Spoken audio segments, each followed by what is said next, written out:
SG Consultancy Services. Study MBBS in Russia, Philippines, Uzbekistan. Sir కొన్ని films release అయినాయి, మన పెద్ద పెద్ద సినిమాలు, ఎక్స్పెక్టెడ్ ఫిల్మ్స్. మార్నింగ్ షో ఏం లేదు. వై అంటే మరి ఎవరు చెప్పిన వాళ్ళకి మంచిగా ఉండదు. ఫస్ట్ చూసినాక కదా రివ్యూ వచ్చేది. నో వన్ ఇస్, ఎవరైనా రివ్యూస్ రాసినా పబ్లిక్ ఆడియన్స్ చూసినా మార్నింగ్ షో తర్వాతనే కదా. ఆ మార్నింగ్ షోకి ఎవరు లేకపోవడం ఏంటి అనేది నాకు అర్థం కాలేదు. అసలు చాలా ఫిల్మ్స్ ఇప్పుడు అట్లా అవుతున్నాయి. లాస్ట్ 2 months నుంచి అసలు హౌస్ఫుల్స్ కాలే షోస్ ఎక్కడ కూడా. Last 2 months, if I'm not 3 months. And surprisingly మా ఫస్ట్ షోస్ ఫుల్, ఇవాళ కూడా ఫుల్, రేపు కూడా ఫుల్ ఉన్నాయి. ఈ రోజు మార్నింగ్ షోస్ కూడా ఫుల్ అయిపోయినాయి. ఇట్స్ రియల్లీ సర్ప్రైజింగ్ అంటున్నాం. మాకు ఇంత రెస్పాన్స్ ఉందని. నాట్ ఓన్లీ ఇస్ రెస్పాన్స్, ప్రతి ఒక్కళ్ళు చూసిన వాళ్ళు what a fantastic film you have come with అనేది అనుడు మాకు చాలా హ్యాపీ ఫీల్ అవుతుంది. అంటే సినిమా అంతా బిజినెస్ అమ్మేశారా సార్, లేకపోతే ఓన్గా రిలీజ్ చేశారా మీరు? సార్ చాలా, I think in Andhra Pradesh 60% we're holding, and overseas generally అమ్మేసినాము. That is generally done. Music, we platforms అమ్మేసినాం. That we have done business. ఈ సినిమా గురించి, and Tamil Nadu also we are releasing indirectly. అంటే ఈ సినిమా ఎంత కలెక్ట్ చేస్తుంది యాజ్ ఎ ప్రొడ్యూసర్ గా మీకున్న అనుభవంతో ఎంత వరకు కలెక్ట్ చేస్తుందని అనుకో? Box office that I really can't tell you. ఎందుకంటే నేను అనుకున్న దానికన్నా ఊహించిన దానికన్నా ఇప్పుడు ఎక్కువ ఉంది. ఇంకా ఎక్కువ అయ్యే ఛాన్స్ కూడా ఉంది. But that Monday will say. But I am really happy with the collections what it is now today.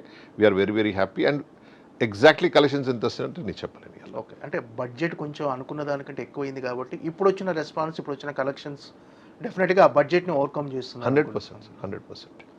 డెఫినెట్గా ఇది ఒక ప్రాఫిటబుల్ వెంచర్ అవుతుంది. డెఫినెట్లీ. ఓకే, మీకు అంటే ఈ సినిమా గురించి మీకు వచ్చిన ఫస్ట్ కాల్ ఎక్కడి నుంచి సార్? అంటే ఈ సినిమా రిజల్ట్ గురించి మీరు జనరల్గా ఒక సినిమా జెన్యూన్ రిపోర్ట్ ఎక్కడి నుంచి తీసుకుంటారు? మీకు ఈ సినిమా గురించి వచ్చిన ఫస్ట్ కాల్ ఎక్కడి నుంచి వచ్చింది sir?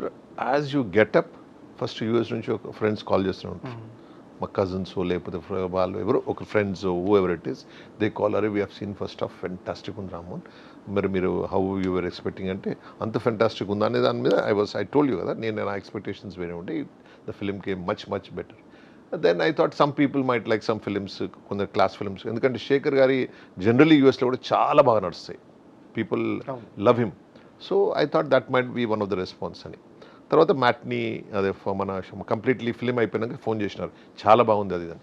Immediately reviews, and we wanted to know what is the reaction in India. By 2 o'clock everything was so clear, it's going to become the big hit అని. ఈ కథ సునీల్ సార్ హిట్ కన్నా ఎక్కువ it's you have come with big film అనే, good film అనే feeling మాకు ఎక్కువ ఉంది ఇప్పుడు. ఈ కథను మీరు విన్నారా సార్? బిఫోర్ మీరు సునీల్ నారాయణ గారు కలిసి కథను విన్నారా? I heard it. అంటే యాక్చువల్గా కథగా చెప్పుకుంటే అంటే ఒక రిస్క్, ఒక సాహసమే చెప్పాలి ఇలాంటి కథతో సినిమా చేయడం. నేను చెప్తున్నాను sir, 100% we have taken a risk as a producer. But Shekhar గారు వాజ్ ఓవర్ కాన్ఫిడెన్స్ అని చెప్తున్నాను. He was too much, and ఆయన ఓవర్ కాన్ఫిడెన్స్ అని అనుకున్నాను, but it's today is confidence prove అయిపోయింది. అంటే ఇలాంటి కథతో ప్రొడ్యూసర్ని ఒప్పించడం చాలా కష్టం. అంటే ఒక సాహసం, అంటే ఏ ప్రొడ్యూసర్ అనేది రిస్కీగా ఫీల్ అవుతారు. 100% we felt మీరు ఎలా జడ్జ్ చేయగలిగారు? సార్ we believe శేఖర్ గారు, not only this film, we were last ఫిల్మ్లో కూడా మేము we believed him like that, and the next film also we are going to believe him like that. వారు ఏదైతే stories అనుకున్నారో అవే చేస్తాము. Any small things if we want to tell, we will tell, but he'll take his own call. అంటే ఈ కథ first Dhanush కోసమే అనుకున్నారా sir? అంటే frankly when we thought this, Dhanush తప్ప ఇంకెవరైనా చేస్తారా అనేది ఫస్ట్ మా ఫీలింగ్ వచ్చింది. అవును. సో ధనుషే బెటర్ అనుకుని we met Dhanush, immediately agreed. అసలు బేసిక్ థింగ్ అంటే ఎవరైనా అగ్రీ అయితే as a producer, as actor, as an technician, Shekhar గారు పేరు చెప్పగానే అరే we should really get associated with Shekhar గారు అనే ఫీలింగ్ అయితే ఉన్నది. So that is advantage we had.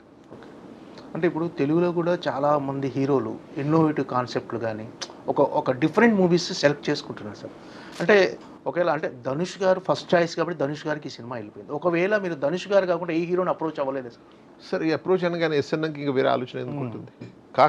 No అని అంటే then we would have thought might be definitely. అంటే తెలుగులో ఏ హీరోని అప్రోచ్ అవ్వాలని అనుకోలేదు మొదట్లో అసలు? అంటే మీరు ఈ స్టోరీ ధనుష్ అని అనుకున్నాం, because the character is like that, and he has somewhere touched this kind of characters before also, not this kind, inta deep kaadu, but this kind of things he has done. అంటే నాగార్జున గారికి కూడా ఇలాంటి character కొత్తగా వరకు చేయలేదు, చాలా కొత్త. నిజంగా ఒక రకంగా నాగార్జున గారు ఒప్పుకోవటం కూడా చాలా surprising. No it's surprising. He is come to different జానర్లకు వచ్చినారు, డిఫరెంట్ యాజ్ ఎ హీరో కాకుండా ఇంకా క్యారెక్టర్ చేద్దాము అనే ఫీలింగ్లోకి వచ్చారు. It was the first time. So we also never thought that he'll do. Shekhar మేము రిక్వెస్టెడ్ శేఖర్ గారు ఇట్లా ఏదో లైన్ చెప్తాను అన్నాక ద కనెక్షన్ విత్ సునీల్ గారితో కూడా బాగుంది కాబట్టి హీ టోల్డ్ ఇట్లా వచ్చి చెప్తా అంటున్నట్టు లే I'm interested to work with Shekhar గారు అనేది first policy. Then he heard the story, then he said yes, we were happy all. అంటే ఈ క్యారెక్టరైజేషన్ని, ఈ క్యారెక్టర్ని నాగార్జున ఫ్యాన్స్ ఎలా రిసీవ్ చేసుకుంటారో టెన్షన్ ఉండేనా సార్ మీకు? లేకుండే నాకు పర్సనల్గా నాకు లేకుండా. ఎందుకంటే I have been telling in my speeches also, Dhanush electrical performance అసలు మీరు ఆయన కెమెరా ముందరికి అసలు ఎట్లా చేస్తుంటే అసలు ఎంత చేంజ్ అవుతుందంటే అన్బిలీవబుల్ అండి, అన్బిలీవబుల్. ఇప్పుడు మనం జనరల్ ఒక నెమిలిని మనం ఇలా పండుకొని ఉంటే మనం దాన్ని స్ప్రెడ్ కావాలి, దాన్ని ఈకలని కొడుతుంటాం, దాన్ని స్ప్రెడ్ అయితే చూడండి, అట్లా కెమెరా ముందట రాగానే ఇట్లా అయిపోతారండి. Completely different man. కార్వాన్ నుంచి will be just walking down, మేము చేస్తే హలో అంటే హలో అనుకుంటాడు వెళ్ళిపోతుంటాడు. But when comes in the camera completely ఇట్లా చేంజ్ అయిపోతాడు మనిషి. So that is one great thing of this thing. Nagarjuna గారిది ఎంత settled acting, most probably he has not done this kind of roles, settled different characters, 3 shades ఉన్న character will be changing. He is a very sincere officer. How he goes to bad times, how he changes into grey, then how he sacrifices things అనేది చాలా different shades ఉన్నాయి కాబట్టి he like it. I think అంటే మొదట్లో Nagarjuna character receive చేసుకుంటారని confidence ఉండే? 100% నాకైతే confidence ఉంది. చాలా రియల్ లొకేషన్లో షూట్ చేశారన్నారు సార్. అంటే రియల్ లొకేషన్లో షూట్ చేయడం అనేది కొంచెం టఫెస్ట్ జాబ్, చాలా టఫ్. ఎందుకంటే అక్కడికి వచ్చే క్రౌడ్ను కంట్రోల్ చేయాలి, డెఫినెట్గా shooting. We had very tough time and the people who work for it also had a very tough time.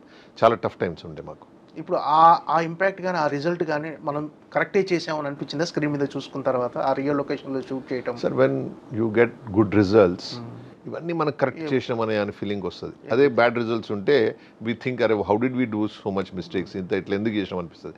But definitely Sekhar గారు జనరలీ రియల్ లొకేషన్స్ని he prefers, his films are like that and we have taken this. But in Bombay it was really tough. చాలా కష్టపడ్డారు అందరు మా వాళ్ళందరూ, especially మన managers and మన co directors వీళ్ళంతా చాలా కష్టపడ్డారు. యాజ్ ఎ ప్రొడ్యూసర్గా మీ ఇన్వాల్వ్మెంట్ ఎంతవరకు ఉంది సార్ ఈ సినిమా మేకింగ్లో? In which way? See as a film managing the shooting itself is that thing. ఏది మన it's a responsibility and marketing is one big responsibility. ఇవాళ producer marketing is a big responsibility because the budgets are so high. How do you market it? Generally ఏదైనా hero 10 కోట్లకు ఉన్నాడు అనుకోండి, మనం ఆయనతో 50 కోట్లు పెట్టి సినిమా తీస్తున్నాం అనుకోండి. So we have to 5 times sell the film what he has been selling కదా. That is a big challenge. చాలామంది గ్రహించలేరు. That's a biggest challenges in this film is that. అంటే బడ్జెట్ని కంట్రోల్ చేయడంలో యాజ్ ఎ ప్రొడ్యూసర్గా we never thought of controlling sir. Sekhar గారు ఏది చెప్పినా అది చేసిన. అంటే బిఫోర్ సెట్స్ మీదకి వెళ్ళే ముందుకు ఒక బడ్జెట్ అనుకుంటారు సార్? అది అనుకున్నాము, but when it comes to the shooting we went all out. Okay, మరి ఏది అనుకుంటే అది చేసినాం. సాధారణంగా అంటే ఏ సినిమా కూడా ఆన్ పేపర్ ఉన్న బడ్జెట్లో అవ్వదని అంటారు సార్. ప్రొడ్యూసర్గా మీ ఫీలింగ్ ఏంటి అసలు సాధారణంగా జరిగే బయట సినిమాలు ఏ సినిమా అయినా? Big films don't happen, I feel. Small films some times it happens. Big films never happen like that. ఎందుకు సార్? ఎందుకు అలా? There lot of changes. Thought process మనం సినిమా తీసినా కొద్దీ థాట్ ప్రాసెస్ చేంజ్ అవుతుంటుంది.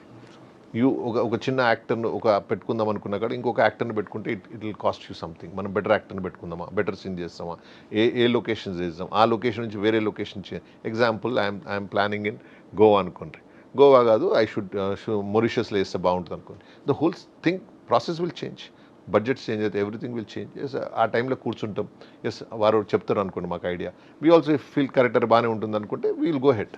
ఓకే, సరే ఏదైనా బెటర్మెంట్ ఎక్స్పీరియన్స్ ఇస్తేనే సినిమా హాల్లోకి వచ్చే పరిస్థితి ఉందని మా అందరికి తెలిసి వాళ్ళ ప్రొడ్యూసర్స్కు. And we have to give a different film. So every different film ఎంత ఛాన్స్ సక్సెస్కి ఉందో అంతకన్నా 4 times ఛాన్స్ ఫెయిల్ అయ్యేది అనుకుంటుంది. ఓకే, ఇప్పుడు మనం 100 ఫిలిమ్స్ ఇస్తుంటే 20 films, if I'm not wrong, they are not even 20 films, 15-12% of the films are doing good. So how much risk as a producer we are taking, you can understand. But definitely Shekhar Garu is a safe bet and we are getting down.